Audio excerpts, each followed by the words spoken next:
苏家上下接旨。奉天承运，皇帝诏曰：威远将军苏怀远通敌叛国，致我大晋30万将士覆没于北境，罪证确凿，本当满门抄斩。念罪臣苏毅与昭华公主结立3载，公主乃皇家血脉，且有孕在身，特赦苏家死罪，全族流放儋州，永世不得返京。钦此。苏家世代忠良，我父战死沙场，怎么可能通敌叛国？苏少将军，圣意已决，识趣的就老老实实上路。罪臣苏氏接旨。叛国贼，还我儿子命来！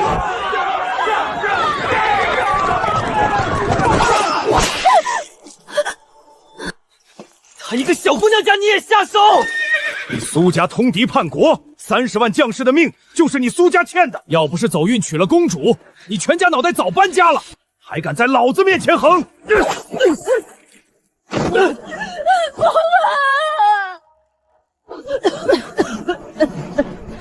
吃吧，今天就这些，急什么？跟狗一样！我们是朝廷流放的犯人，不是你的牲口。犯人！你苏家通敌叛国，害死我们村6条人命。知道儋州是什么地方吗？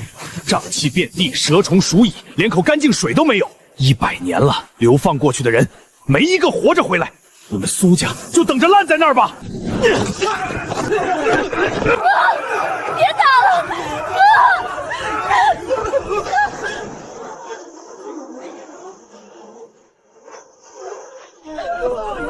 婉婉，是他自己掉下去的，与我无关。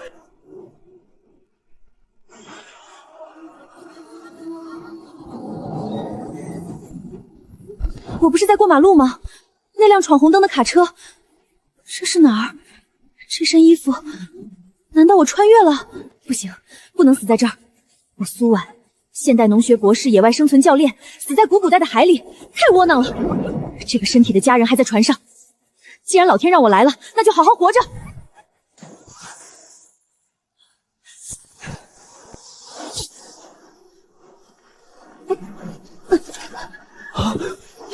哥，拉我！快来人，拉他上来！坏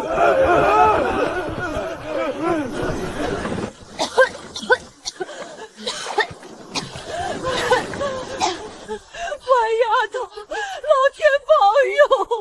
姐！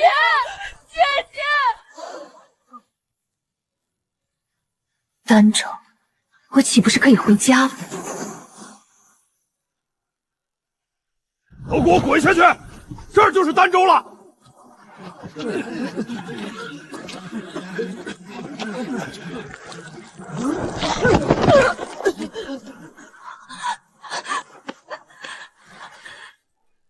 等等，至少告诉我们哪里有水源。不知道，反正你们也活不过3个月。完了，这破地方鸟不拉屎。老的走不动，小的干不了活，留着等死吗？不如趁早把他们丢到山里去！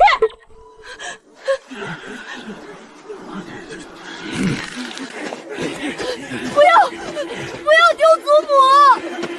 谁敢动他们？苏婉，你挡什么？老的走不动，小的干不了活，留着白吃粮食。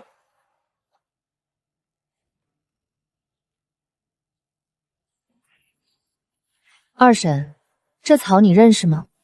不就是野草吗？洗洗煮煮就能吃，饿都快饿死了，哪儿那么多讲究？这叫瘴草，枝叶剧毒，遍地都是。你刚才要是真煮了吃，现在已经和这虫子一样了。我从小跟着父亲读书，杂书看了不少。这岛上什么能吃，什么有毒，哪里有水，我比你们清楚。二婶，你说老人走不动，孩子干不了活，那我问你，你会认草药吗？你会找水源吗？你知道怎么在这种地方活下去吗？不会，你什么都不会。今天你丢老人孩子，明天别人觉得你没用，是不是也该把你丢了？哥，嫂嫂在京城等你，肚子里还怀着你的孩子。你要是死在这儿，他怎么办？那孩子怎么办？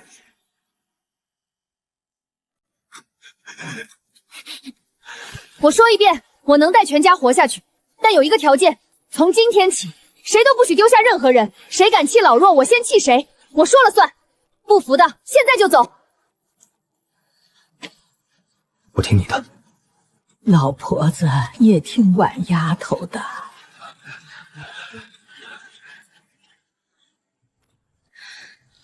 今晚先找地方过夜，明天找水。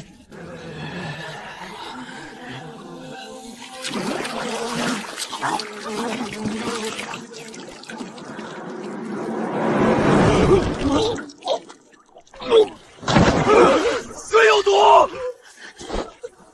让他把水吐出来。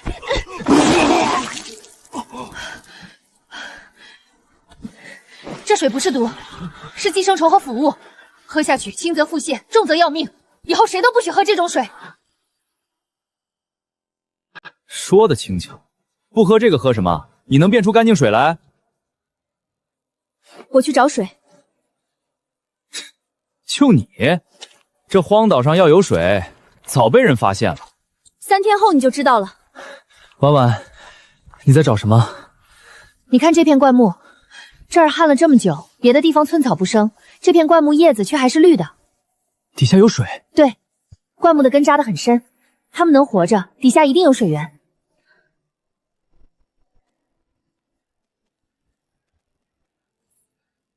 就是这里。就凭这点湿印子，我确定。回去召集人手，明天全族出动，开挖。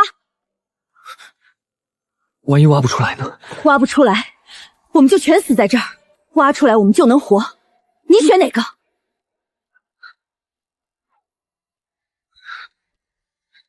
那就挖。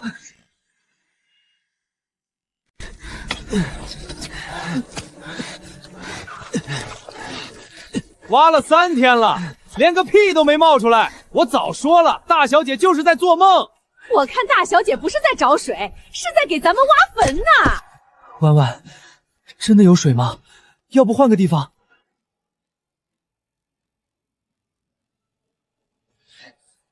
有水，就在下面，再挖2尺。耳朵贴着土就能听见水？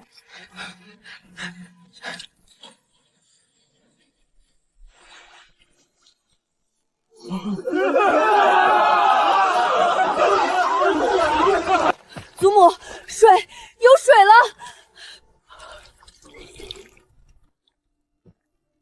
老天爷没有绝我苏家。能喝，是干净的地下水。你怎么知道这底下有水？我在这片地上走了3天，哪里有水，哪里能种粮，全摸清楚了。水的问题解决了，接下来找能种地的土。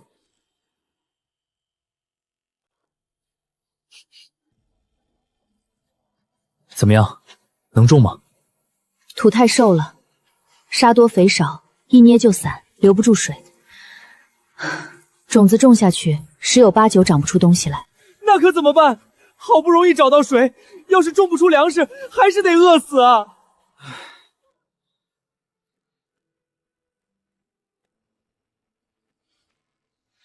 有办法。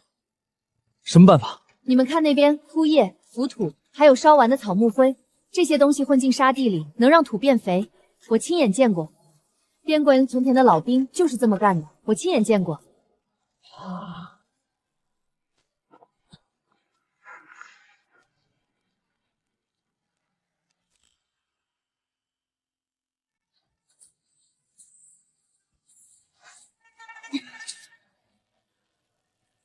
姐，这样土就能变肥了吗？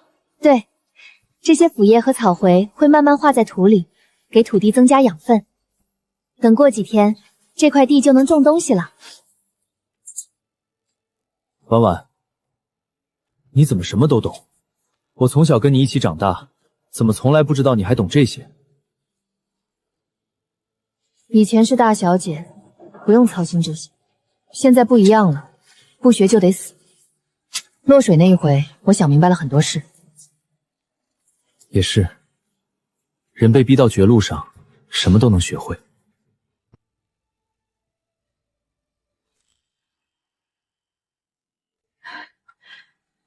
婉丫头，你这几天做的事情，祖母都看在眼里。你爹要是还在，一定会很欣慰。女儿家又怎样？你比那些儿郎强多了。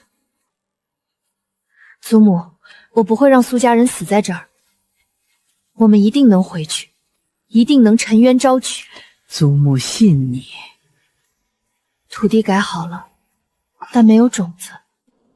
土地整好了，水源也有了，但我们还差最重要的东西——种子。没有种子，地整得再好也是白搭。大小姐，我们被流放的时候，什么都没能带出来呀。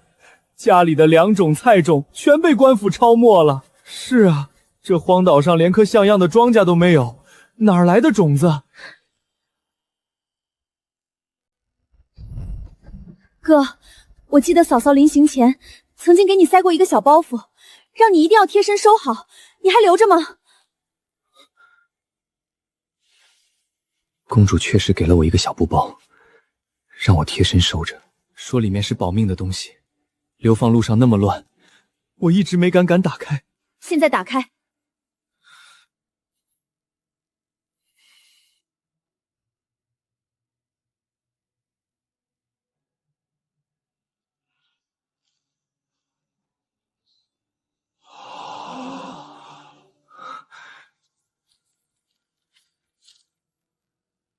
这是我从宫里偷偷带出来的稻种和菜种。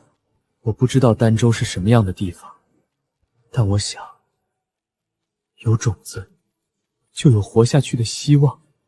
等你回来，昭华。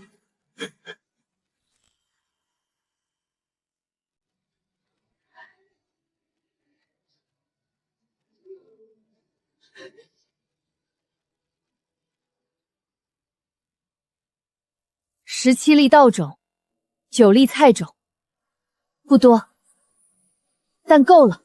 只要小心伺候，第一茬留种，第二茬就能有余粮。这些种子是嫂嫂拼了命从宫里带出来的。从现在起，这些种子就是我们的命。第一茬收成1粒都不许吃，全部留种。第二茬收成才能分粮。谁敢糟蹋1粒种子，我亲手处置，绝不容情。大哥，嫂嫂好厉害啊！你嫂嫂是天底下最好的女人。等我们回京城，就能见到她了。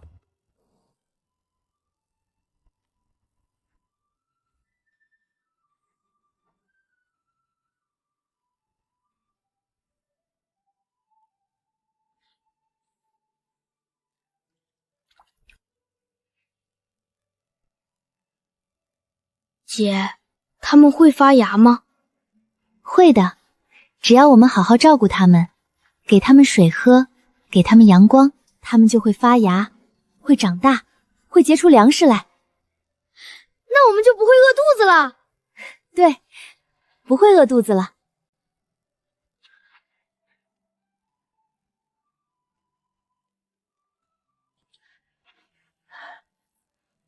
老天爷保佑，让这些种子发芽吧。接下来呢？等，种子发芽需要时间。这段时间，我们还有2件事要做。哪2件事？看到那片云了吗？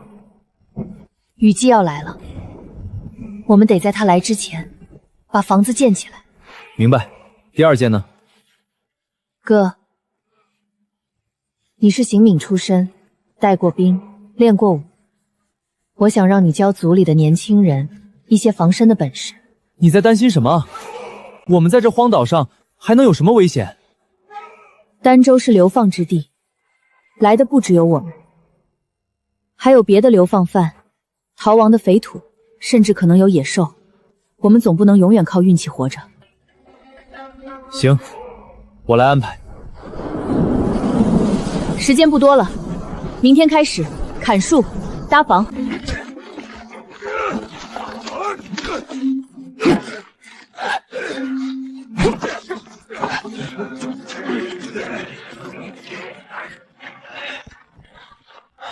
凭什么我也要干这种粗活？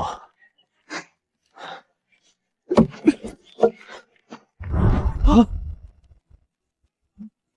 苏安，你要是比不过一个姑娘家，今晚的饭就别吃了。啊！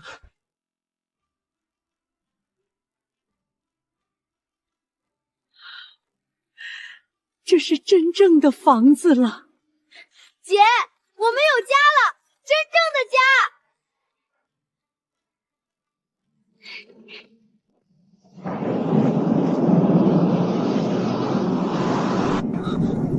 雨要来了，所有人进屋，快！姐，房子不会塌吧？不会，这房子是我们一根一根木头搭起来的，结实着呢。放心睡吧。姐，雨停了。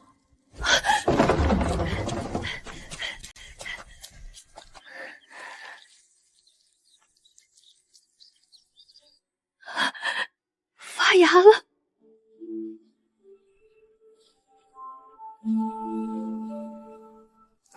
小苗苗，快快长大，长大了就有米饭吃了。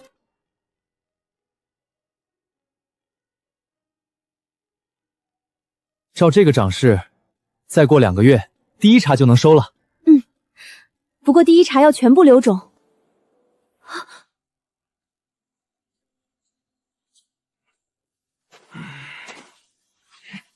哟，哪儿来的野人，敢在老子钱老三的地盘上种地？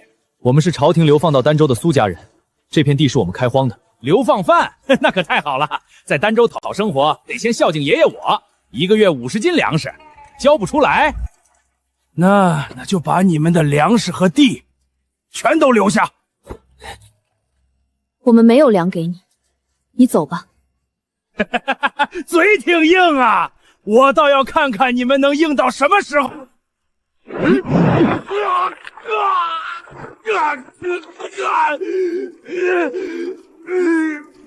再废话一句，下一棍砸你脑袋。好，你们给我等着，儋州可不止我钱老三一个人。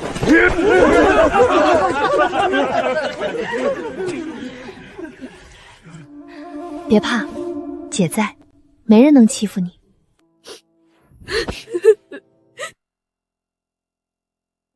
哥，练兵的事要加紧了，不只是防身，还要能打。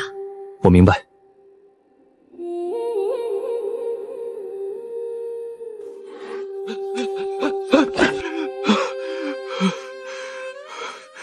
大小姐，不好了！慢慢说。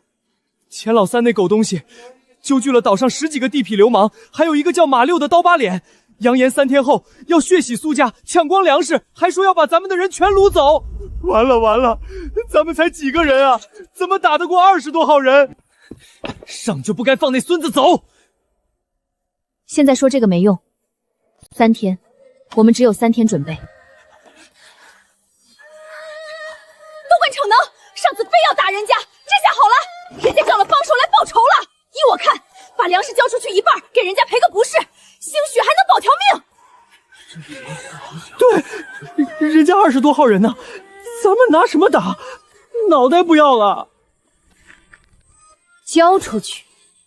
二婶，你以为交了粮食就完了？今天他要粮食你给，明天他要女人你也给，后天他要你的命，你是不是自己把脖子伸过去？退一步就是万丈深渊。苏家从京城退到了这个荒岛，还要往哪儿退？退进坟墓里吗？我来练兵，3天时间，我能让这些人有一战之力。哥练兵，我不防。钱老三想来就让他有来无回。举棍，刺！再来，对准要害喉咙眼睛，裆部，用力，对面那些人可不会跟你客气。记住，你力气不够就用巧劲儿。3个人一组，一个挡，一个刺，一个扫腿，配合起来，一条狗也能咬死狼。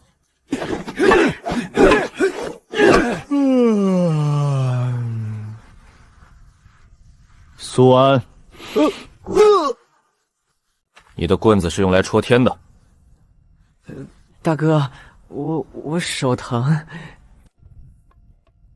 手疼？3天后钱老三来了，他砍你的时候，你跟他说手疼。去，挖3个陷阱坑，每个深4尺，宽3尺，挖完才许吃饭。3个？4个。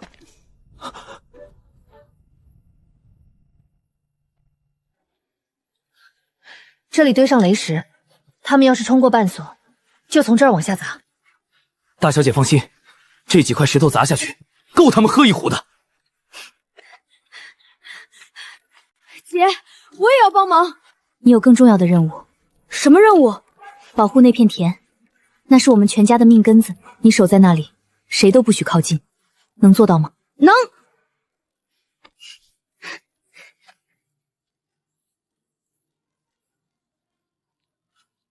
婉婉，你真的有把握？没有，但除了赢，我们没有退路。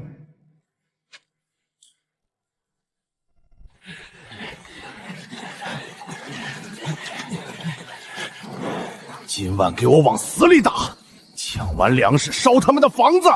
那个姓苏的小娘们儿活的带回来，我要好好伺候她。三哥放心，20多号人收拾几10个流放犯，跟踩蚂蚁一样。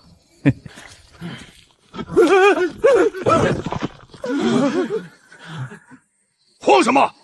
绕过去，冲！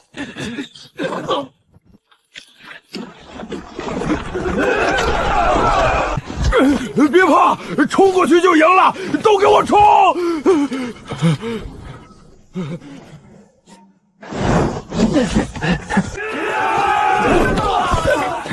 想砍人，先问问我的棍子同不同意。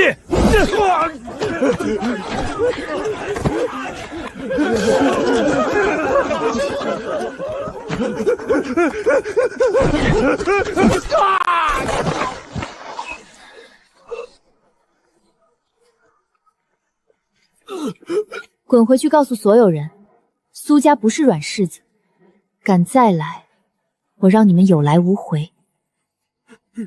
饶命，再也不敢了。把逃不掉的绑起来。这次赢了，但钱老三不会善罢甘休，下次再来，就不是20几个人了。杀了，全杀了，留着过年吗？对，斩草除根，留着是祸害。今天你放了他们，明天他们再叫帮手来，到时候死的就是我们。饶命啊！是钱老三逼我们来的，我们都是穷苦人，求大小姐开恩。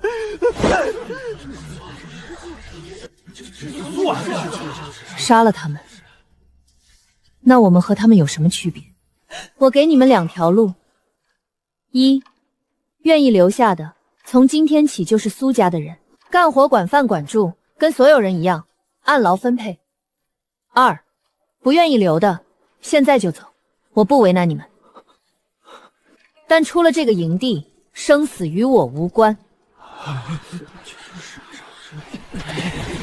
大小姐，我愿意留下。趁今天人都在，我把规矩立清楚。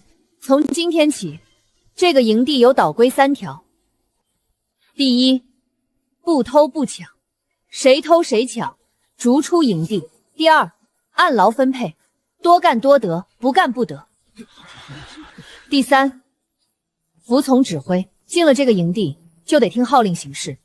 这3条规矩，人人都得遵守，谁犯了，我不轻饶。婉丫头说的对，规矩就是规矩，谁都不能例外。老婆子第一个支持。我也服。婉丫头，你比你爹更有大将之风。姐，这些小碎碎是什么？这叫抽穗。再过些日子，穗子就会变沉，弯下腰来，到那时候就能收割了。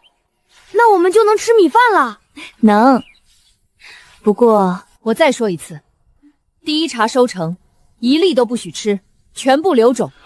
谁动一棵秧苗，按偷盗论处。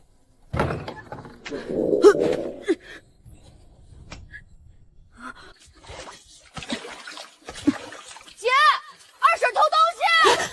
小兔崽子，叫什么叫？姐说了，谁都不许动秧苗。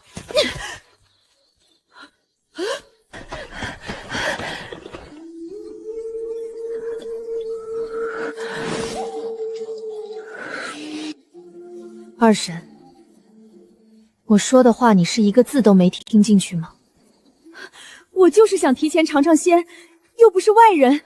这些种子是嫂嫂拼了命从宫里带出来的，是全家30几口人的命根子。你偷的不是菜，你偷的是所有人的命。苏川，昨晚二婶趁所有人睡着，偷挖了6株秧苗，是苏川发现的。我就拔了几棵苗子尝尝鲜啊，怎么了？在京城的时候，我要什么没有？现在沦落到这种破地方，吃了上顿没下顿，我拔几颗菜，你就要治我的罪？哭完了，按岛规，偷盗者逐出营地，永不收留。但念你是族人，我给你一次机会，罚1个月不分口粮，每日劳作加倍。1个月不分口粮，那我吃什么？别人的残羹剩饭，干完活能蹭一口是一口，再犯直接逐出，到时候谁都救不了你。大小姐，我娘她不是故意的。你要是不服，可以陪你娘一起受罚。婉丫头做得对，规矩就是规矩，谁犯了都得罚。我苏家能活到今天，靠的就是这些规矩，谁再破坏，老婆子第一个不饶。今天的事我只说一次，规矩面前没有亲疏，只要根还在，就有希望。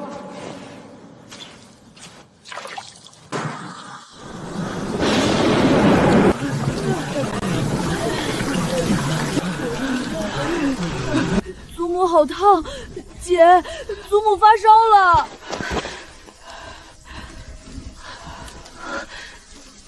哥，去煮一碗热汤来。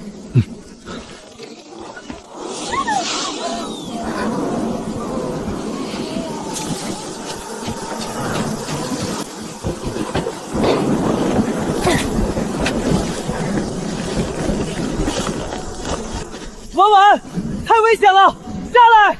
不修好，明天塌了，谁都别想活。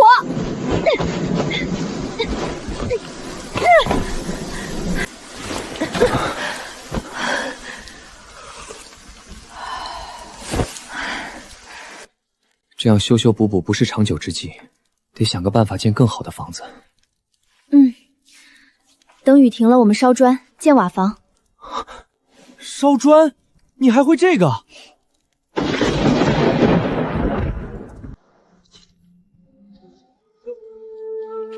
这泥巴有什么特别的？你看，普通沙土一捏就散，留不住形。这种粘土粘性好，杂质少，烧出来的砖又硬又结实。这里的粘土够我们用好几年。走，回去开工。先晾3天，等土坯干抠，再垒窑烧制。火候是关键，火太小烧不透，火太大会裂。大小姐又在瞎折腾，这破泥巴捏吧捏吧能变砖头？我看能变笑话还差不多。3天后你就知道是砖头还是笑话了。哦，开窑。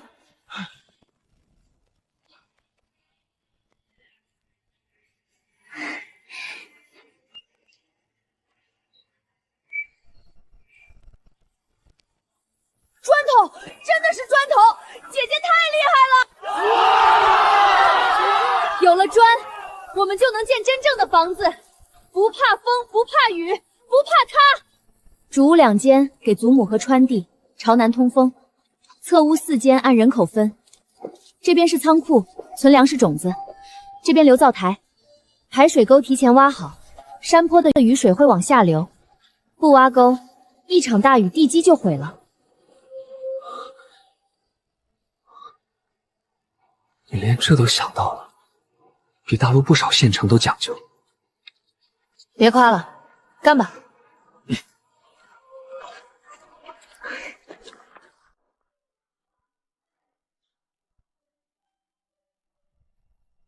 老婆子以为这辈子要死在这荒岛上了，没想到还能住上这样的好房子。姐，姐，我们有家了，真正的家。这双手以前在京城连碗都不用洗，喝口热的，1个月了，总算熬过来了。我以前是不是太混账了？知道就好，谁没犯过糊涂？大小姐罚你是立规矩，规矩立住了，大家才能活。这辈子没干过这么重的活儿，可看着房子一点点盖好，心里踏实，是比在京城锦衣玉食还踏实。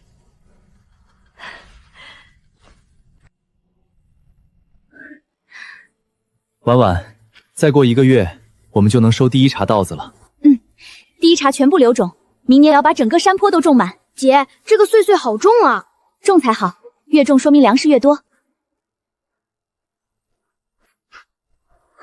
好香！今天把大家叫来，是有一件大事要宣布。从流放到现在，是谁带咱们找水、种田、建房？是谁打退了山贼？是婉丫头，全是婉丫头。从今往后，苏家大小事务全部由婉丫头做主。婉丫头的话就是规矩，谁不服先问过我这把老骨。愿听大小姐号令！愿听大小姐号令！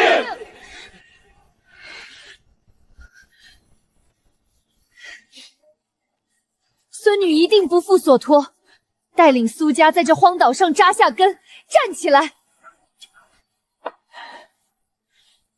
爹，你看到了吗？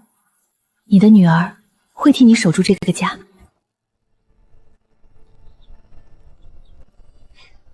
可以收了。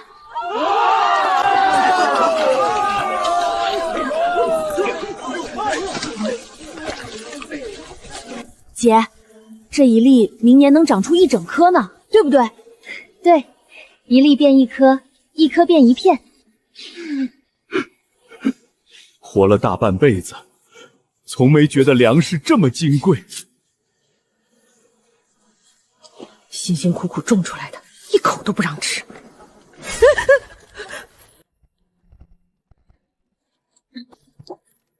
这些种子是苏家的命脉，明年开春播种，到时候收成会是今年的10倍。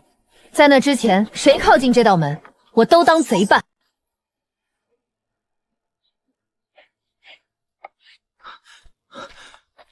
你这画的是什么？梯田，你看这片山，坡度平缓，朝南受光，离水源近，从上往下一层一层开出来，每一层都能蓄水种稻。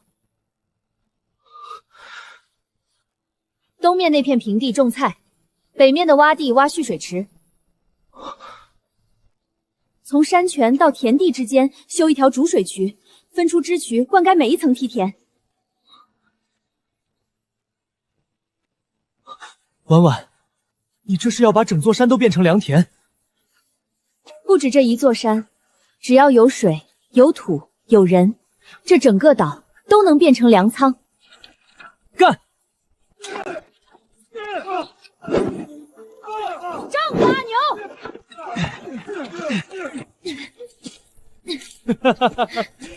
小少爷，这活交给我，你去给大小姐送水。我不是少爷，我是干活的人。大小姐，您弟弟比好多大人都能干。一步一步来，只要不停下，这座荒山终会变成苏家的根基。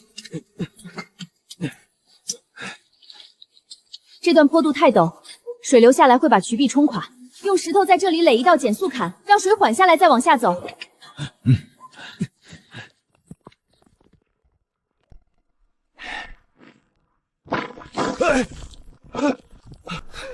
皇上，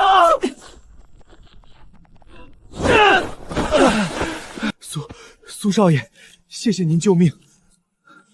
在苏家，只要好好干活，就是自己人。自己人之间不说谢。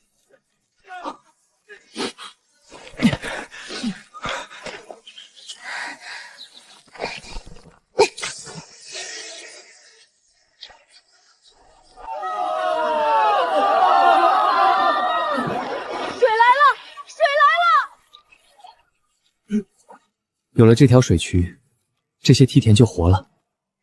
这只是开始，等第二茬稻种播下去，到明年秋天，你会看到整座山都是金色的。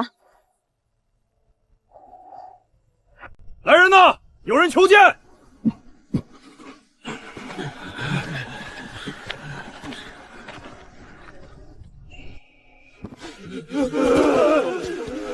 苏大小姐，求您救救我们！赵家上下10几口人，已经饿死了5个了，剩下的人撑不过10天了。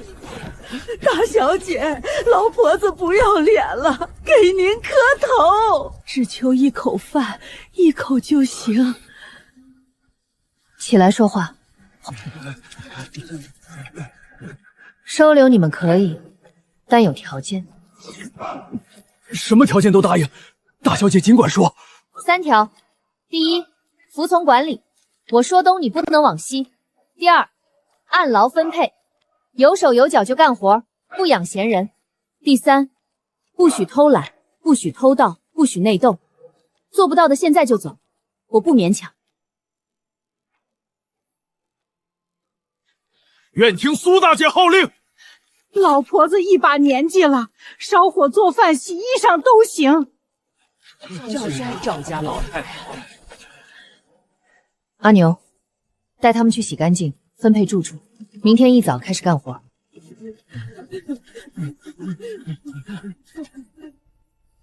人多了力量大，但人心也复杂了。所以规矩要更严，人可以越来越多，但规矩只能越来越铁。一个家族太小了，要活下去，就得变成一个村落。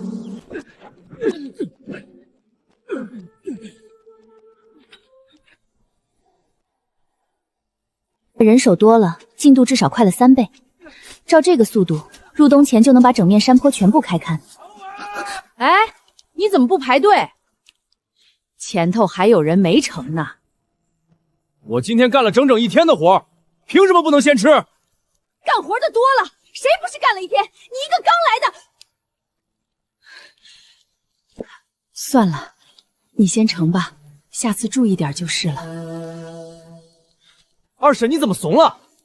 这些外来的就是欠教训。闭嘴！大小姐说了，进了这个门就是一家人，你没长耳朵？够了。二婶，按劳分配是我定的规矩，他干了1天活，他有资格先吃。你有意见？你也是。在这个营地里，没有苏家人、赵家人、李家人，只有一起活下去的人。谁再挑起争端，我不管你哪家的，一律按岛规处置。人多了，光靠规矩还不够，得建一套完整的分工规则，让每个人都有自己的位置，没工夫内斗。你想怎么做？开会，明天把所有人召集起来。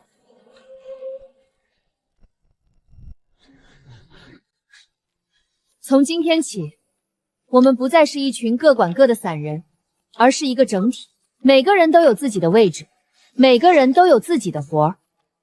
苏毅负责治安巡逻和军事训练，所有青壮年男子轮流值哨。祖母负责调解纠纷，谁和谁吵架了，先去找祖母评理。阿牛负责养殖，山里的野鸡野鸭捉回来养，包在我身上。赵家家主负责带人开荒种田，大小姐放心，绝不务农时。李家老太负责后勤灶台，所有人的饭你来安排，保证让大家吃饱。最后一条公分制，从今天起，每家每户按人头计公分，干1天活计1分，月底按公分分配粮食物资，多劳多得，少劳少得，不劳不得。我只要多干活，分到的粮食比以前还多。娘，这规则好像咱们也不亏。废话，多干多得，少干少得，这才叫公平，比以前在京城那些弯弯绕绕强多了。娘，你什么时候？闭嘴，好好听着，别给我丢人。规则从今天生效，各就各位，干活去吧。连二婶都没闹，让他觉得不亏，他就不会闹。管人得管人心。从17粒种子到满坡金穗，值了。开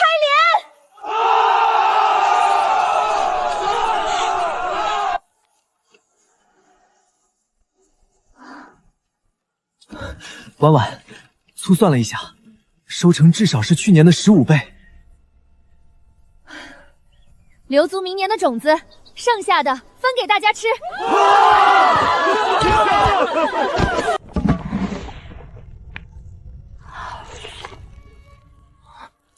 姐，好香。慢慢吃，以后每天都能吃上。老婆子以为这辈子再也吃不上白米饭了。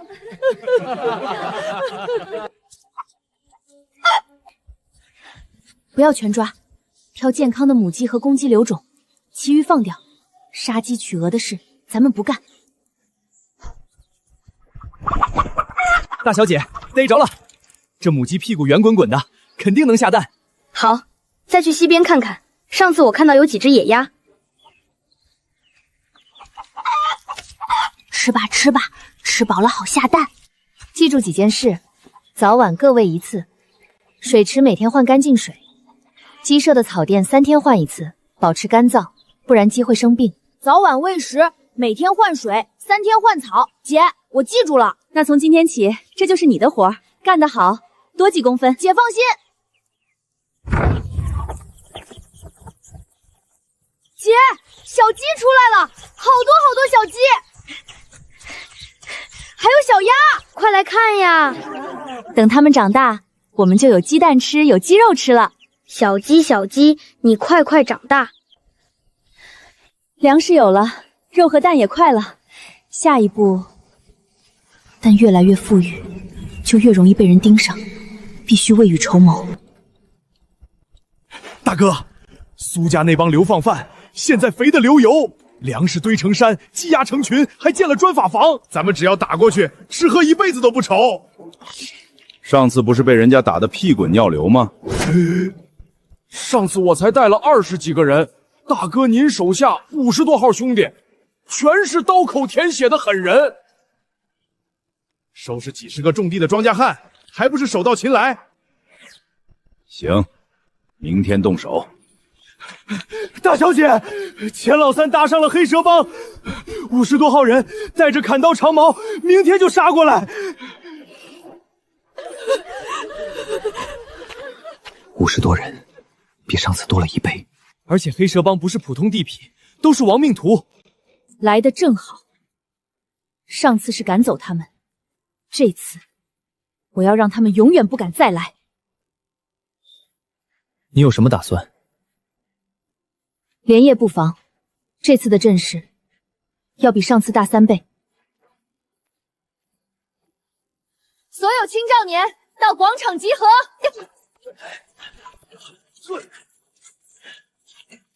第1道防线，必经之路上挖陷阱坑，加深到6尺，坑底插满削尖的竹签，上面覆盖枯枝浮土。第2道防线，半索改成带刺藤条，人踩上去不光摔倒，腿还会被伤。第3道防线，制高点设伏，滚石老木，瞄准这条路的正中，他们只要冲过来，就从上面砸下去。雷石我让人搬了30块，迷眼的粉末做了20罐，够不够？够了。婉婉，有你管后勤，我踏实。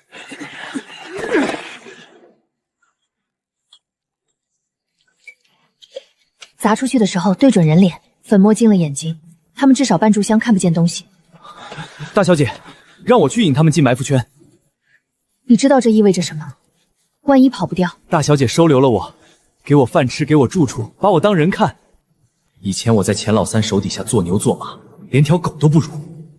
这条命本来就是大小姐给的，用来还值。引进来就撤，不要恋战。活着回来才是真本事。得令。来吧。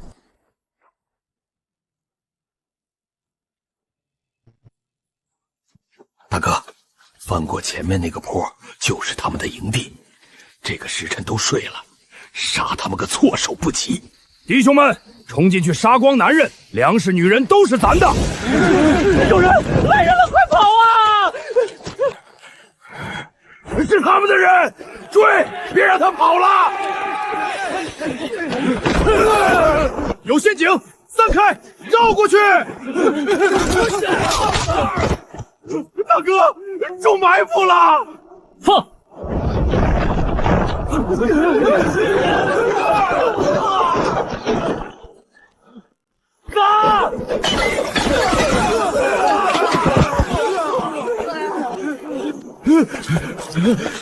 杀！钱三哥，咱们又见面了。苏大小姐饶命！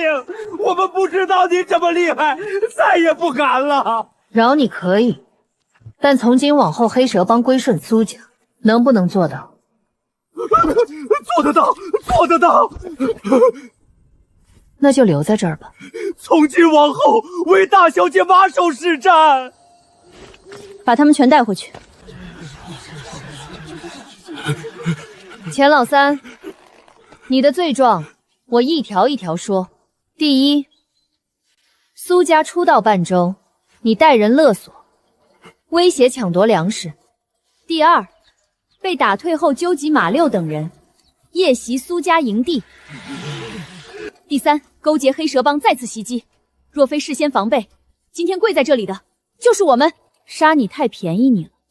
从今往后，钱老三在村中劳作赎罪，干最脏最累的活儿，掏粪、清沟、搬石头，口粮与劳动挂钩，干多少活儿，吃多少饭。什么时候真心悔改，什么时候恢复自由。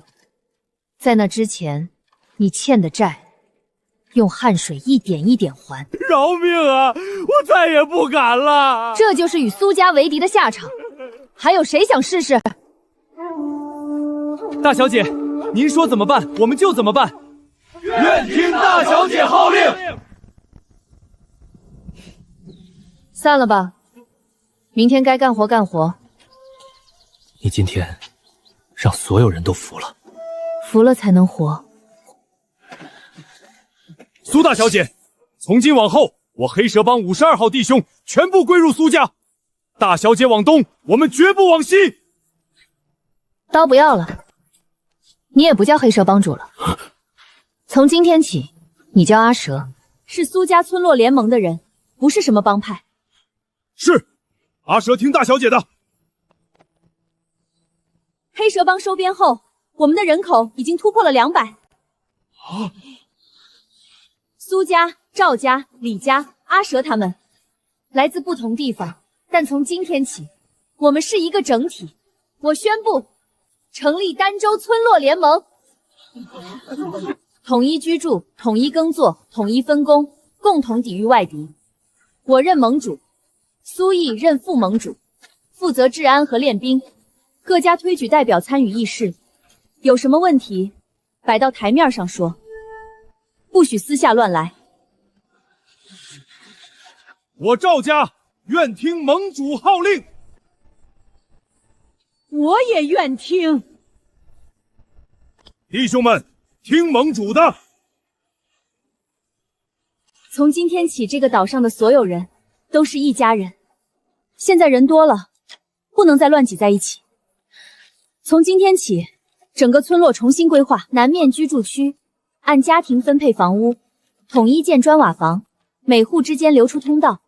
东面农耕区，梯田和菜地；西面养殖区，鸡舍鸭棚远离居住区，免得臭味熏人。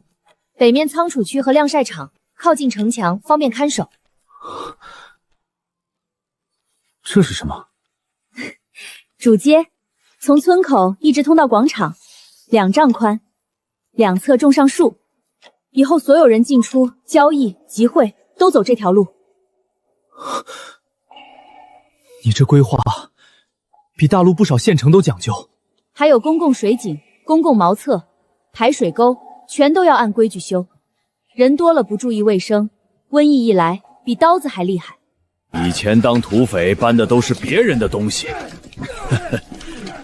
现在搬的是自己家的砖，感觉就是不一样。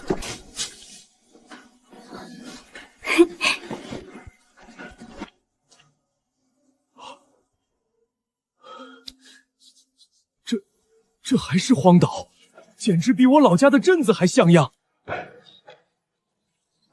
雏形有了，但还不够。要让这个村落真正安全，需要粮食储备。苏婉，今年收成好，粮食比去年多了10倍，仓库都快放不下了。放在地面上不行，虫蛀、受潮、走水，一场天灾就能全毁。必须建地下储持粮窖。地窖？你打算挖多大？3个窖，每个长3丈，宽2丈，深1丈。窖壁用石灰和草木灰抹平，防潮防虫。2年够用了吧？不够，我要储够5年的粮食。天灾、兵祸、瘟疫，哪一样来了都能要命。手里有5年的粮食，就算老天爷变脸，我们也不怕。那就挖。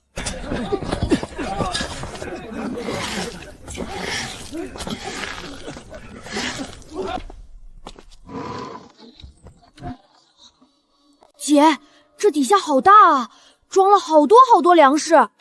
这些粮食是我们的底气，有了它们，不管发生什么事，我们都能撑过去。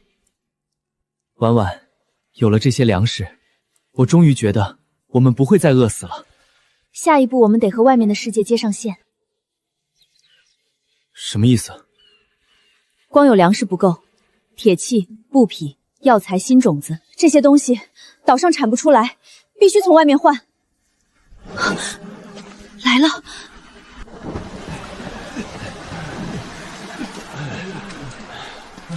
这破地方能找到淡水就不错了。这是儋州，流放之地，怎么会有这样的村子？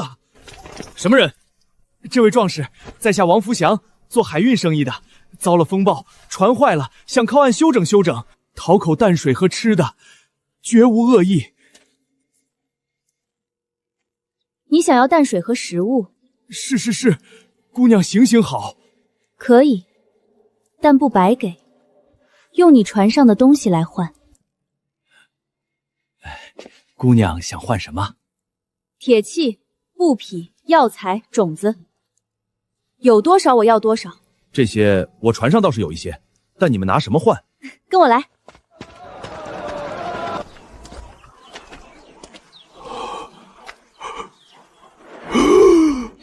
这些都是你们自己种的、养的？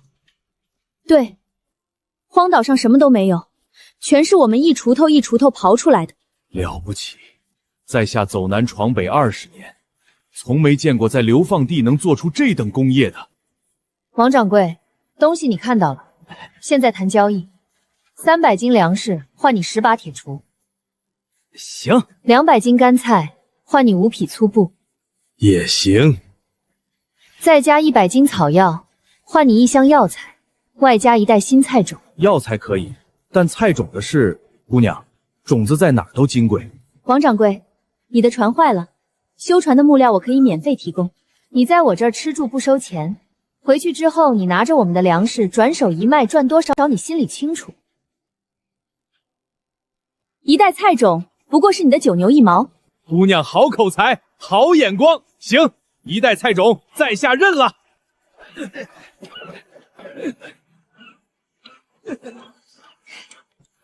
婉婉，这笔买卖太划算了。这只是开始，打通了这条线，以后我们就不是孤岛了。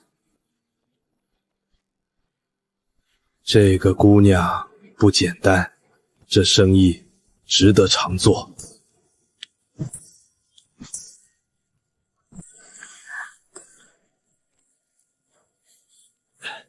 大小姐，您看这把铁铙比石锄锋利10倍，翻地深1倍。以前用石头锄翻1亩地要2天，用这个半天就够了。好，铁锄、铁铲、铁镰刀，先打这3样，优先供应开荒。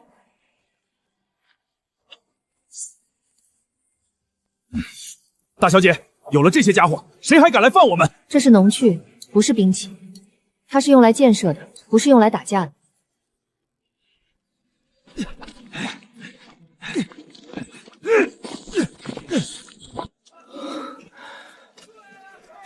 有了铁器，什么都不一样了。铁器只是第一步，将来我们还需要更好的种子，更多的技术，更广的贸易，路还长。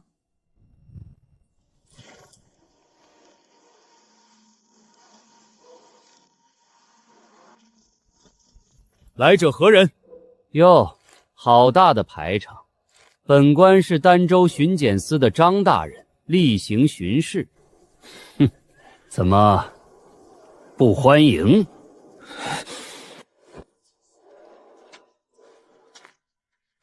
张大人远道而来，辛苦了，请进村喝杯茶。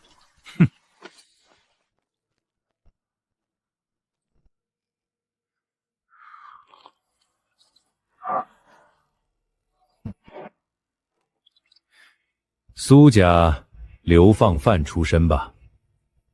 正是。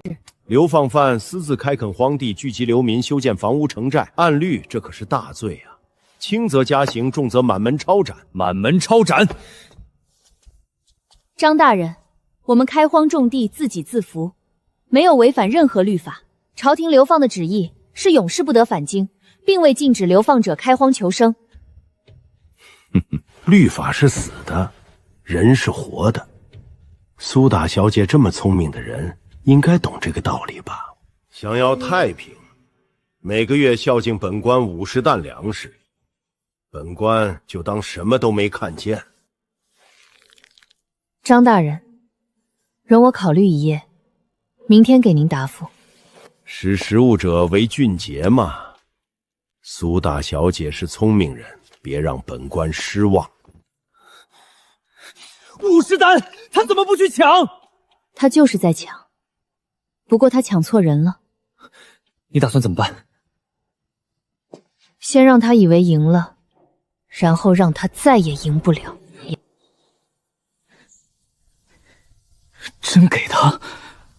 先给，让他放松警惕。阿蛇，从今天起，你带2个人暗中跟踪张大人。他见了谁，去了哪儿，说了什么，我都要知道。大小姐放心，我以前就是干这行的。记住，只看只听，不许打草惊蛇。明白。苏大小姐果然是聪明人，下个月本官再来收。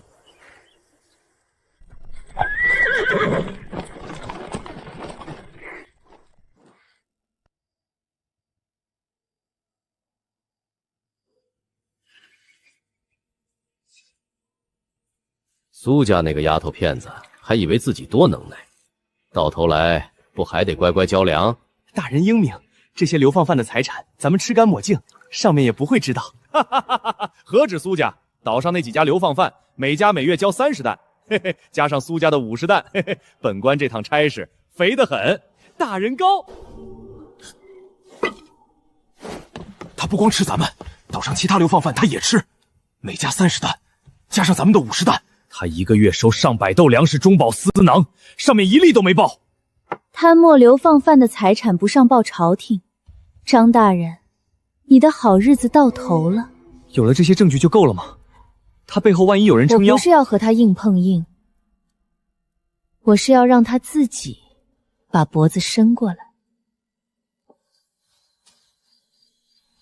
朝廷有一条律法，流放者开荒有功，可申请减刑，甚至赦免。哥，帮我写一封文书。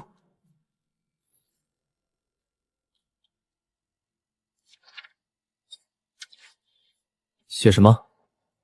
写儋州流放苏氏一族，抵丹以来，开荒造田300余亩，修渠云水，烧砖筑屋，收编流民200余口，使荒岛初具阵貌。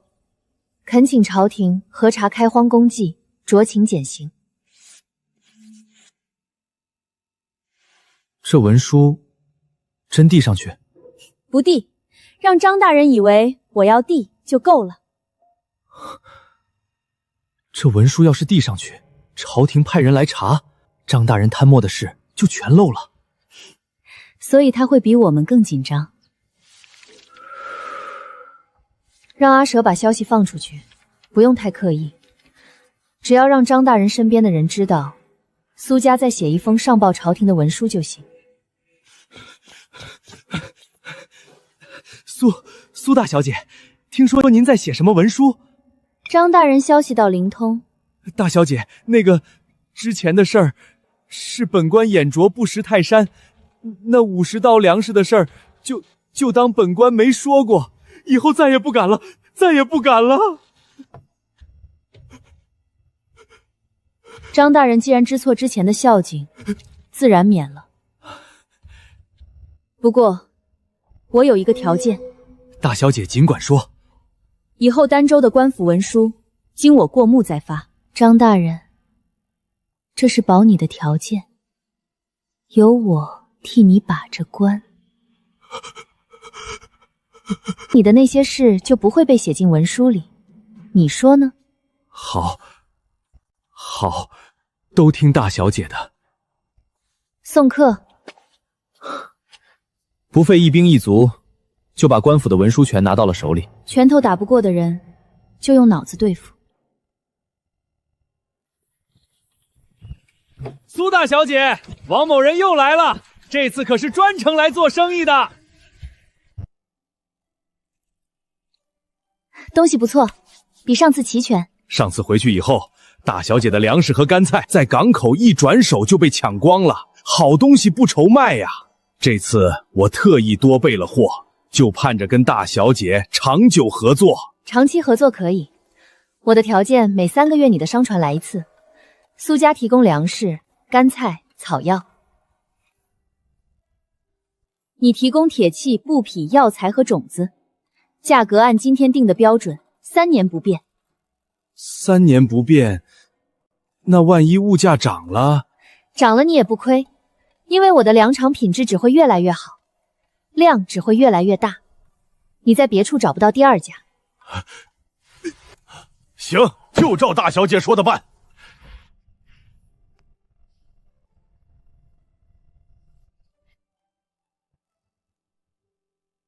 王掌柜，还有一件事想托你帮忙。大小姐请讲。帮我打听一个人的消息，昭华公主，她现在怎么样了？这公主的事，在下一个小商人。我不是让你进宫打听，京城坊间总有消息，宫里传出来的风声，多少也能听到一些。好，我尽力。多谢。大小姐，公主的消息打听到了，昭华公主被软禁在宫中冷宫偏殿，日子过得很苦。孩子生下来就被抱走了，交给别的妃嫔抚养，母子不得相见。他为了给我们送种子，冒了那么大的险，到头来落到这个下场，是我害了他。哥，不是你的错，是那些诬陷我们的人害的。婉婉，你告诉我该怎么做？好好活着，好好发展，积蓄力量，等待时机。什么时机？为苏家平反的时机，让嫂嫂和孩子重获自由的时机。总有一天我们会回去，带着证据回去，让那些害苏家的人血债血偿。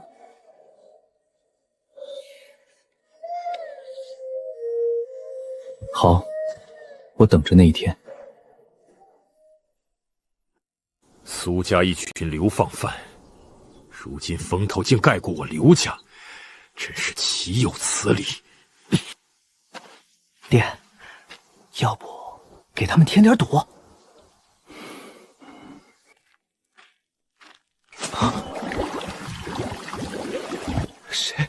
谁干的？这是谁干的缺德事儿？我非打死他不可！肯定是外面那些人干的！我早说了，不该收留那么多人，引狼入室。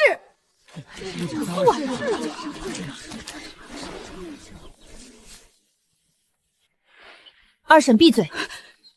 来人，跟我去刘家走一趟。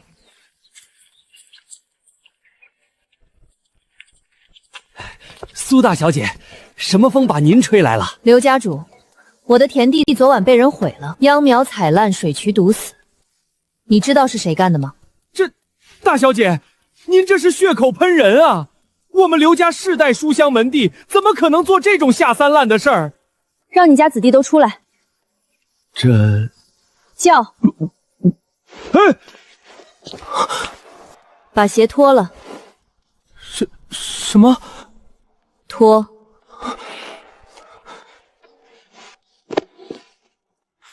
刘家主，这是你家田里的泥，还是我家田里的泥？昨晚你去了我家的田地，踩烂秧苗，堵塞水渠，证据在你脚底板上，你还有什么话说？刘家主，给你1天时间，明天主动来赔罪，否则……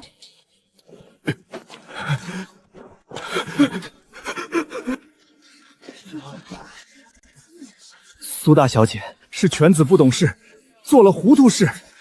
刘某代他向苏家赔罪。大小姐，我错了，我不该毁您的田。赔罪光磕头可不够，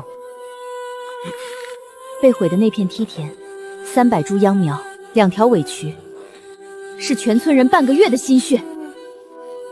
赔偿100道粮食，10个劳力，替我们干1个月的活。100道，1粒都不能少。或者你可以选择不赔，不赔的话，我按岛规办破坏农田者，逐出联盟。你刘家拖家带口，在这岛上没有联盟的庇护，冬天怎么过，你自己掂量。赔，刘家赔。今天的事，所有人都看到了，在这个岛上，谁的田地都是命根子，谁敢破坏，不管你姓什么，来自哪里，下场就是刘家的前车之鉴。再有下次，我不会再给赔罪的机会。以后可千万别惹苏大小姐，这个人软的硬的全来。啊，这是给孩子们读书的地方。祖母，你以前在京城教过族中小辈读书识字，现在村里20多个孩子，一个字都不认识。我想请您当先生。老婆子还能教书？祖母，您是苏家最有学问的人，这些孩子将来都是这个村落的栋梁，您教给他们的每一个字，都会长成参天大树。好，老婆子教。今天第1堂课，跟老师念“人之初，性本善”。人之初，性本善。再来，声音大一点。人之初，性本善。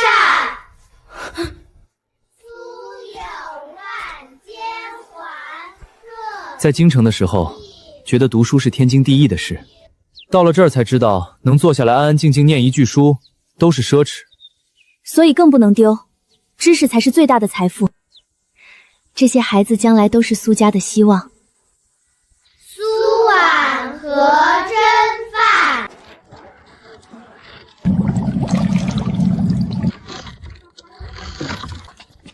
以前这些人在田里干活总是落后，不是他们偷懒，是不擅长种田。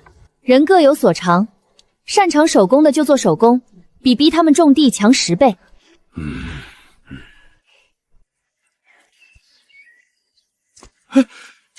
这竹筐编得好啊，花纹精巧，结实耐用，拿到大路上去，城里的贵夫人们抢着要。掌柜的过奖了，不过是编着玩的。苏大小姐，这个竹筐我要了，不，我全要了，有多少要多少，价格好商量。巧娘，听到没？你的手艺值钱。大小姐，以前在京城，人家都说我就是个粗使丫鬟的命，没想到我也能。每个人都有自己的长处，找到它，发挥它，就能活得更好。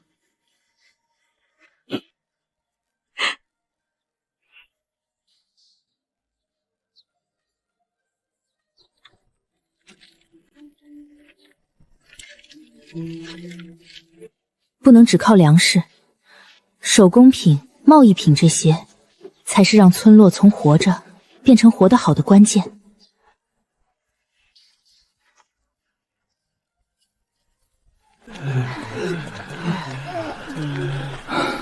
又来了一批，今天已经是第3批了。叫什么？从哪儿来？会干什么？小人叫赵大壮，逃荒来的，会种地，会打石头，什么苦活累活都能干。留下，去阿牛那里报道，明天开始分配活计。谢谢大人，谢谢大人。叫什么？会什么？小人什么都会，做饭、打猎、赌，打杂。手伸出来。走吧，我们这儿不养闲人。今天统计了一下，全村人口已经突破500了。婉婉，照这样发展下去，我们这里比内陆很多县城都繁华了。这里再好，也不是终点，真正的战场在京城。大小姐，这封信是一个自称故人的人托我转交的，他说你看了就明白。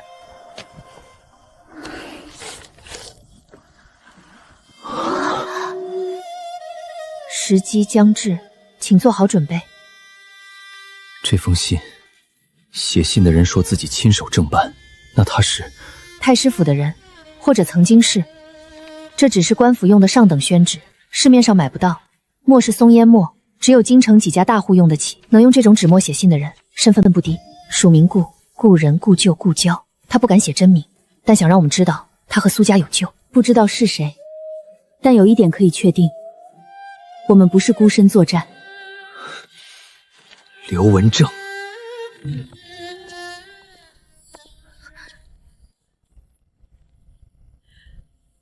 老天有眼，苏家的冤屈终于有洗清的一天了。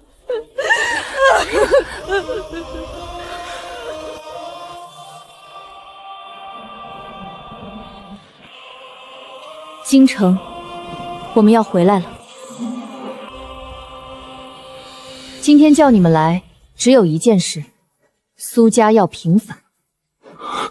密信的消息我已经核实过了，当年陷害苏家的人是当朝太师刘文正，他伪造通敌书身嫁祸我父亲，致苏家满门流放，证据就在太师府密室。3步走，第1步搜集外围证据。当年北境之战，粮草调令，军报往来，阵亡将士名册，这些东西不可能全被销毁，一定有漏网之鱼。王掌柜跑南闯北，认识的人多，让他帮忙在外面找。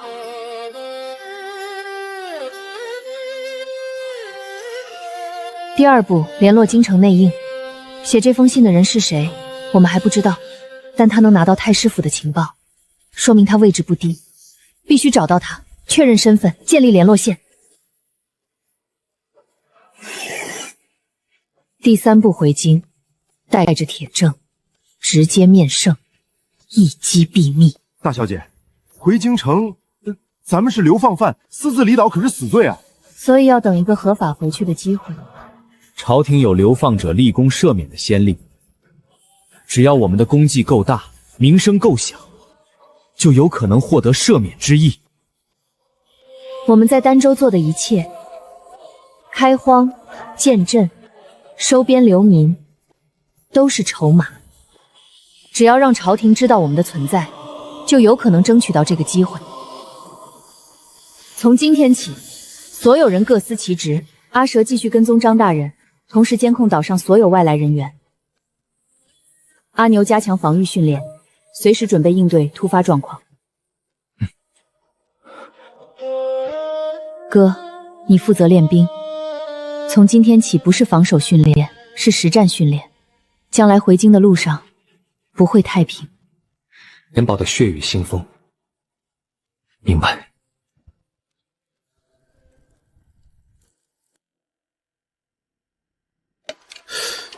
这是儋州开荒济世。我们到半州后做的每一件事，从第1粒种子到500人的城镇，全都写在上面了。大小姐，您这是想……王掌柜，你走南闯北，认识的人遍布各大港口城镇，帮我一个忙，把这卷竹简的内容传出去。茶馆、酒楼、商帮驿站，让人们知道儋州有一群流放犯把荒岛变成了粮仓。大小姐，你是想让朝廷听到这个消息？消息传得够广，朝廷自然会听到。在下明白了，放心，我某人的嘴该说的时候比谁都响。列位看官，今儿个说一桩新鲜事儿。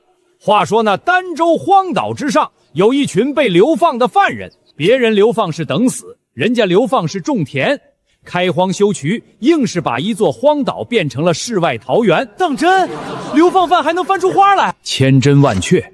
听说领头的是个姑娘家，20岁不到，一个人带着全族人从无到有。太师，北京急报，苏家。你说什么？苏家？是，儋州苏氏一族近来名声大噪，坊间传闻他们在流放地开荒建镇，成绩斐然。京城茶楼已经有说书人在讲这个故事了。苏家还没死透，去查清楚是谁在传这个消息。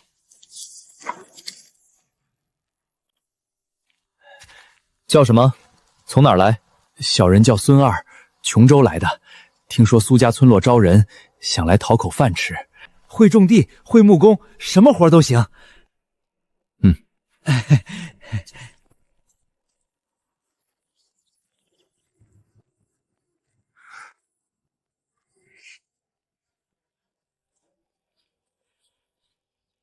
兄弟，半夜不睡觉来地窖干嘛？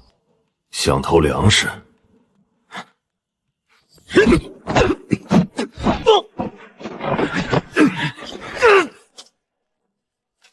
孙二，不对，你不叫孙二。种地的人手上不长这种茧。说吧，谁派你来的？绑起来，关进石屋。不急，总有开口的时候。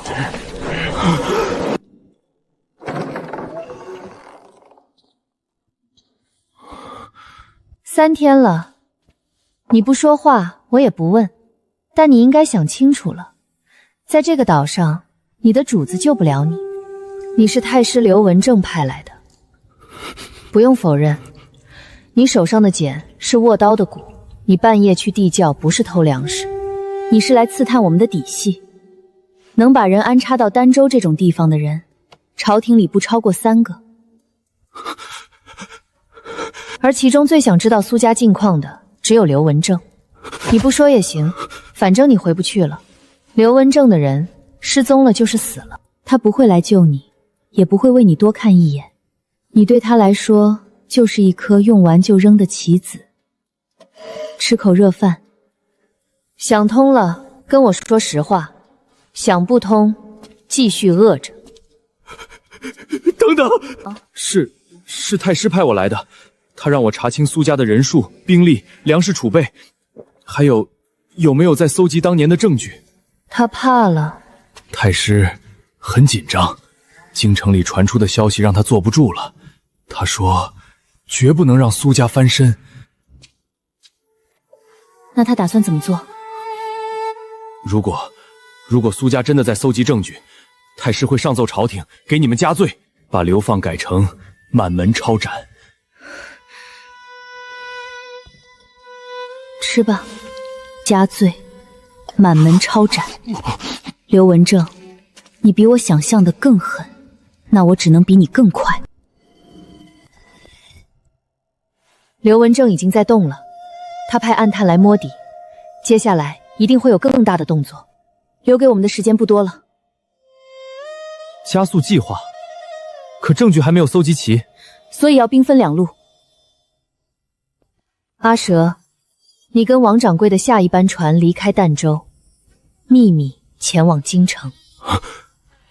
到了京城后，设法联络写密信的故人，他在信里留了一个暗号顾字，在京城用这个字去试探，能接上暗号的人就是我们的内验。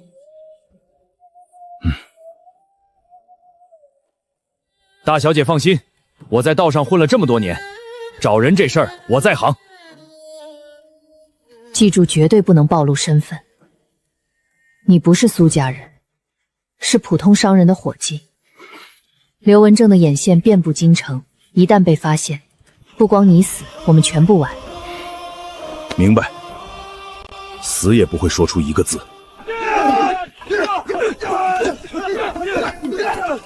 快，再快！敌人不会等你准备好。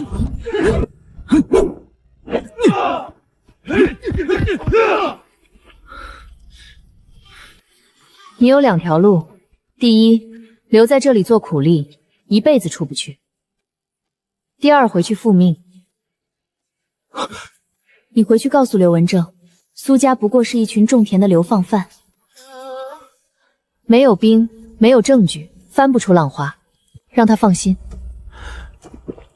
你要我当双面人？你替我传假消息，我保你一条命。等苏家平反之后，你可以选择留下，或者离开。但如果你反水，这个岛上多的是让人消失的地方。我替太师卖了10年命。有一回我受了伤，躲在柴房里发烧，太师路过，看都没看我一眼，只说了一句：死了就换一个。我干！3天后你逃跑回去，路线我给你安排好。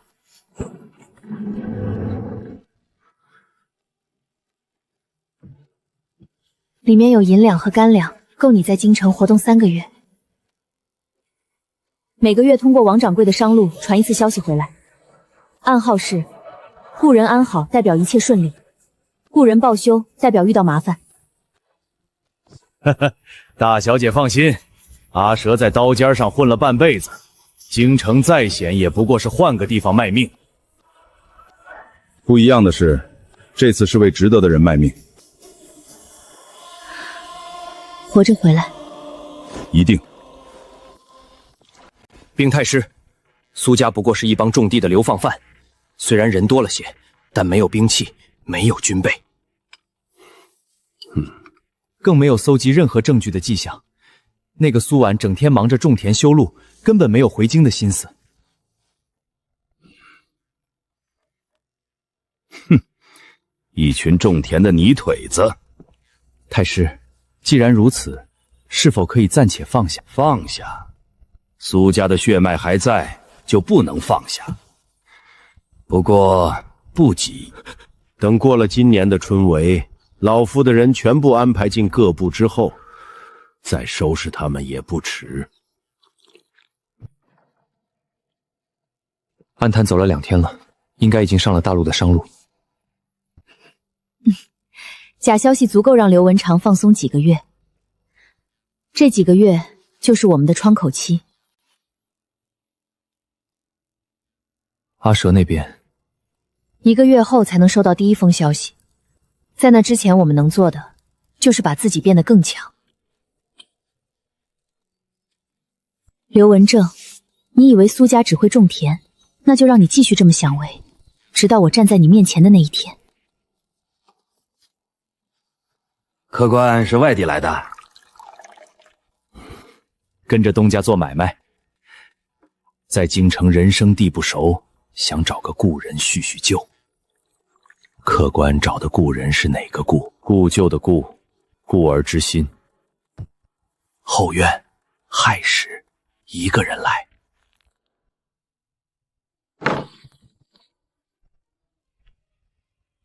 苏家派来的，你是写信的人？苏婉他收到信后说了什么？他说我们不是孤身作战。没错，你们不是。我叫顾怀安，曾经是太师府的幕僚。太师府的人？当年北境之战，粮草调令的文书是我经手抄立的，太师说是例行调整，我信了。后来30万将士的死讯传回京城，我才知道我抄的那道军令是杀人的刀。太师命人销毁底稿，我偷偷留了一份副本。这些年我隐姓埋名，不敢回家，不敢见故人，就等着一个翻案的机会。苏家的人能原谅我吗？这个问题你得当面问我家大小姐。副本在哪儿？在我手上，但光有副本不够，原件还在太师府密室。密室在太师府后花园假山下，只有太师和他的心腹知道入口。把这个交给苏婉，告诉他机会只有一次。取出原件，加上我手中的副本，再加上当年北境将士的阵亡名册，3份铁证合在一起，就算是皇帝也无法包庇刘文正。顾先生，你为什么帮苏家？因为当年那30万将士的血，有一滴是我经手沾上的。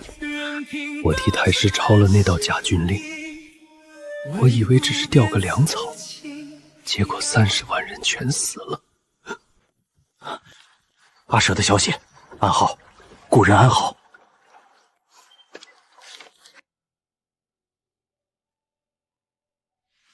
密室在假山下，这个位置隐蔽得很，要进太师府本身就难如登天，更别说潜入后花园了。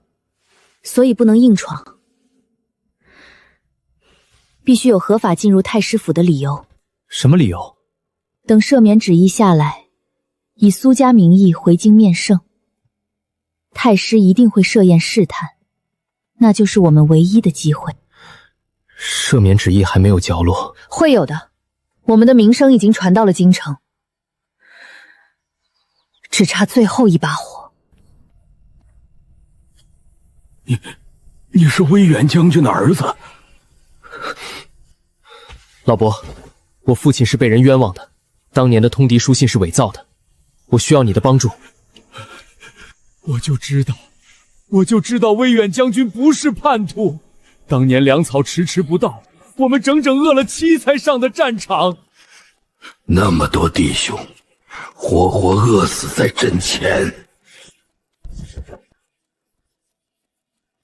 这是当年的阵亡名册，战后有人要烧掉，我偷偷藏了一本，上面每一个名字都是我的弟兄。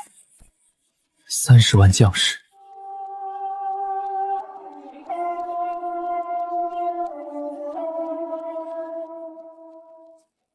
顾先生手中有粮草调令副本，我们有阵亡名册，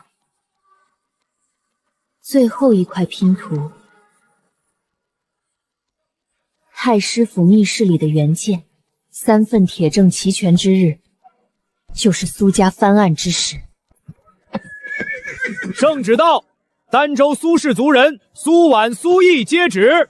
奉天承运，皇帝诏曰：儋州流放苏氏一族，于荒芜之地开垦良田数百亩，建镇安民，收编流民逾500口，划不毛之地为鱼米之泉，公鸡啄树，特赐嘉奖，准许苏氏族中代表2人入京述职。钦此。去了！苍天有眼啊！苏家有望了。赦免旨意下来了，回京述职，这就是我们的机会。不对，这道旨意来得太巧了。我们传出消息才几个月，朝廷就发来嘉奖。你是说这是刘文正推动的？他想把我们引到京城，在儋州他鞭长莫及。回了京城，那就是他的地盘。半路截杀，入京下套，什么手段都使得出来。那怎么办？不去了？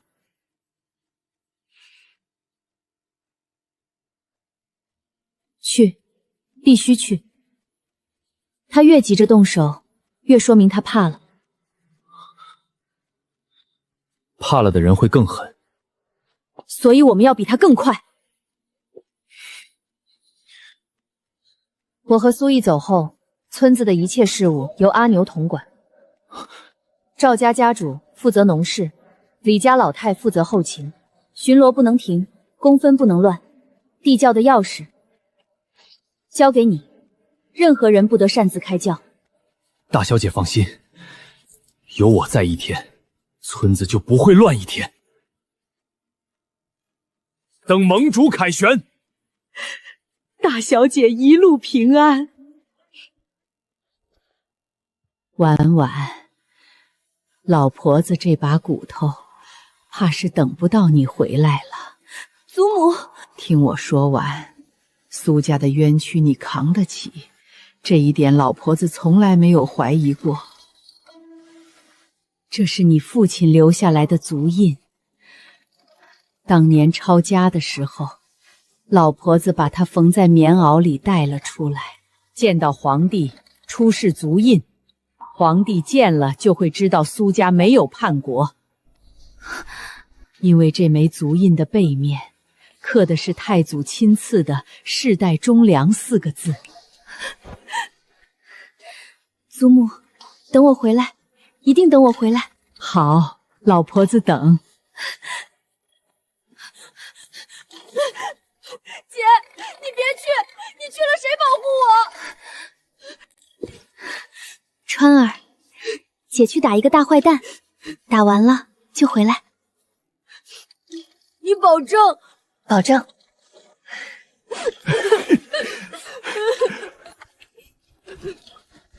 恭送盟主一路平安，凯旋归来。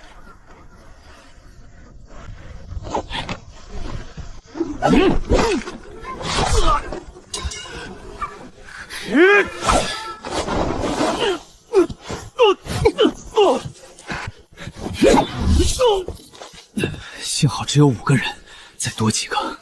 这只是试探，刘文正不会只派这点人。谁派你来的？黑鹰卫，这是太师府的私兵暗号。果然是刘文正，圣旨是诱饵，半路结痂才是他真正的招数。那现在怎么办？还去京城吗？去。他越想杀我，越说明他怕了。怕了的人才会犯错。把他们关进底仓，活的比死的值钱。到了京城，这些人就是刘文正派人行刺的人证。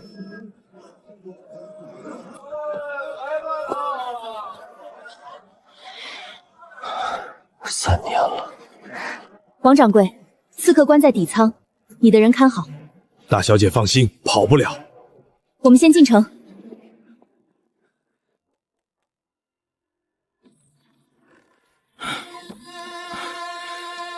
大小姐，京城现在的局势，刘文正表面稳如泰山，但暗地里已经开始调动人手了。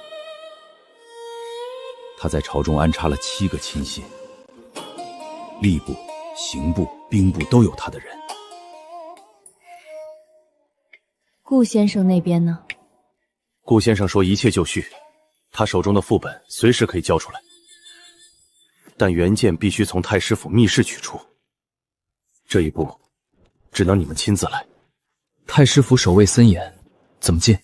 顾先生说了，3天后太师要办60大寿的寿宴，京城大小官员都会到场，人多嘈杂，是唯一的机会。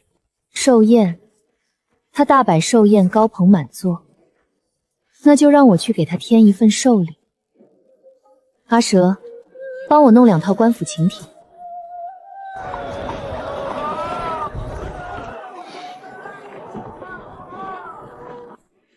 刘文正，3年了，我站在你家门口了。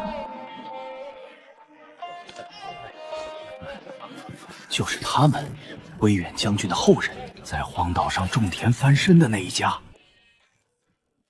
哎呀，苏家的后人到了，来，快请入座。这就是苏婉苏大小姐，果然是英雄出少年，在儋州的事迹，老夫可是如雷贯耳啊。太师过誉了，不过是种田糊口，哪里当得起太师的夸赞？苏大小姐，听说你在儋州建了好大一个城镇，500多人，了不起。不过老夫好奇，一个流放之身，哪来这么大的本事和底气？太师问得好，底气嘛，饿过肚子的人最懂，饿得狠了，就什么都敢干。倒是太师，在京城锦衣玉食，怕是不知道饿肚子的滋味吧？说得好，说得好，来，满饮此杯。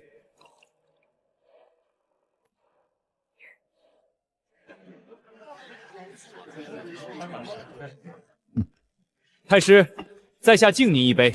在下虽是武人，但也听过太师3杯不倒的美名。今日有幸一见，好，痛快！来，满上。劳驾。啊，我认得路，不用送了。是。大小姐，巡逻的刚过去，下一轮还有半炷香的时间。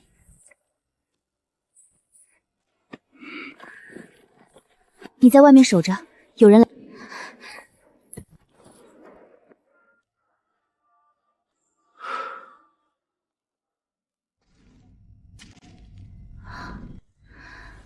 字迹工整，太工整了，完全没有战场上仓促书写的潦草痕迹。30万将士的命，苏家的冤屈，全在这几张纸上。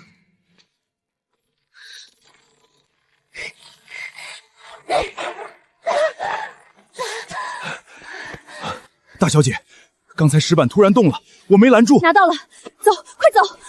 有人看到了。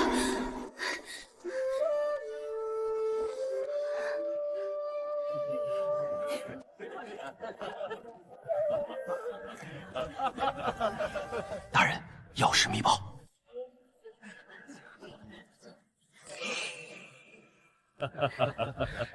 诸位，老夫年事已高，不胜酒力，今日寿宴就到这里吧。苏大小姐，老夫已经让人备好了驿馆，就当是一点心意。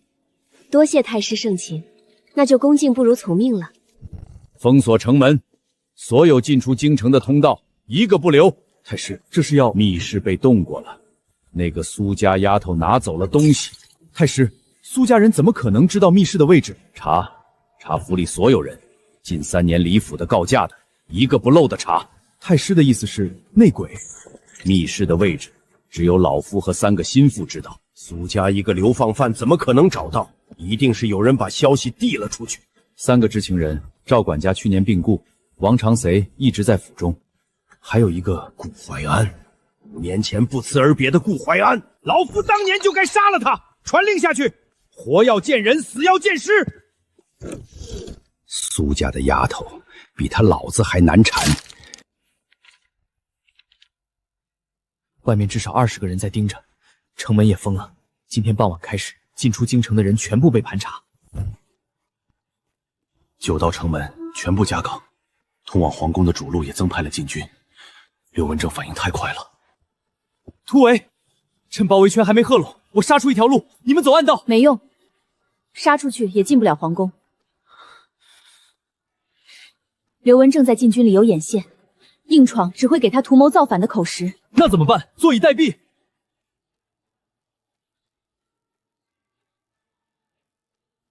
明天我去宫门口击登文谷。登文谷？你要当街鸣冤？大禁律法，凡有冤屈者，可于午门外登文谷，直达天听。禁军不得阻拦，百官不得干预，皇帝必须亲自接见。刘文正能封城门、堵道路，但他封不了登文谷，那是太祖定下的规矩。动登文谷就是动国本，他不敢。可是大小姐，姬登文部如果败诉，是要被杖刑处死的。所以我不能败。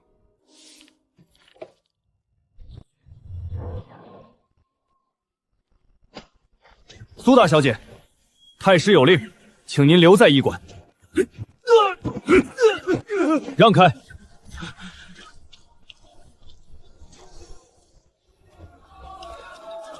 那是谁？大清早的往午门去，是不是要击登文谷？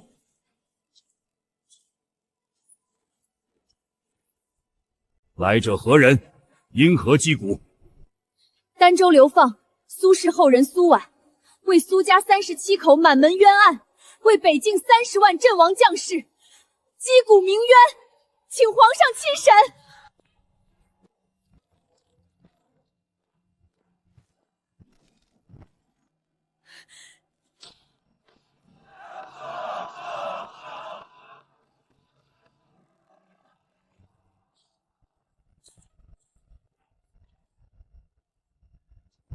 苏婉，你击登文谷鸣冤，有何冤屈？从头说来。陛下，臣女吃父苏怀阮，3年前被以通敌叛国之罪满门流放。臣女今日呈上3份铁证，证明此案为当朝太师刘文正蓄意构陷。陛下，苏家罪证确凿，此女不过是心怀怨恨，血口喷人。丞相来。第1份，太师府密室取出的通敌信原件。笔壁工整云恨，不是战场急书，是有人刻意伪造，请陛下跳阅当年亲笔军报做对比。第2份是粮草调令副本，当年粮草被故意拖延7日，这份副本经手人前幕僚顾怀安就在殿外。臣愿意项上人头担保，当年拖延粮草的命令是太师亲口下达，臣亲手抄录。陛下，当年粮草断了7天，30万弟兄饿着肚子上的战场啊！这本名字上的每一个名字，都是老朽亲眼看着死去的跑友。此人是太师府叛逃的罪人，他的证词不足为凭。30万将士的名字白纸黑字，陛下，是谁断了他们的粮？一派胡言！这些所谓的证据都是伪造。陛下，请看此物，这是太祖亲赐苏家的足印，世代忠良。这样的家族会通敌叛国吗？陛下，臣女还有最后证据，太师派黑鹰卫行刺，5名刺客已被生擒在午门外。若非心虚至极，太师何须杀人灭口？哈哈哈哈哈哈！好一出大戏！你说密信是伪造的，可有真迹对照？空口无凭，谁不会说？哼！太师说的对，太师面真迹对照最有说服力。陛下，臣女斗胆，请太师当堂默写一份军中调令。老夫堂堂太师，岂能受一个流放犯的摆布？陛下，臣女的父亲是武将，武将写军令，笔法粗犷，行文急促，常有涂改和军中例文，这是沙场养出来的习惯，文臣模仿不来。而这封密信，字迹端正工整，行文考究，通篇无一处涂改。这不是武将的手笔，这是文臣的手笔。刘文正，朕让你写，你写不写？老臣自然写的，不过是一份军令罢了。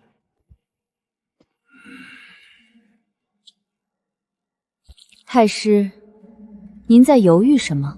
是怕写出来的字迹和那封通敌密信一模一样？苏婉，你一个流放犯，一个种田的丫头，竟3年前，你用一封假信害死了我的父亲，害死了30万将士。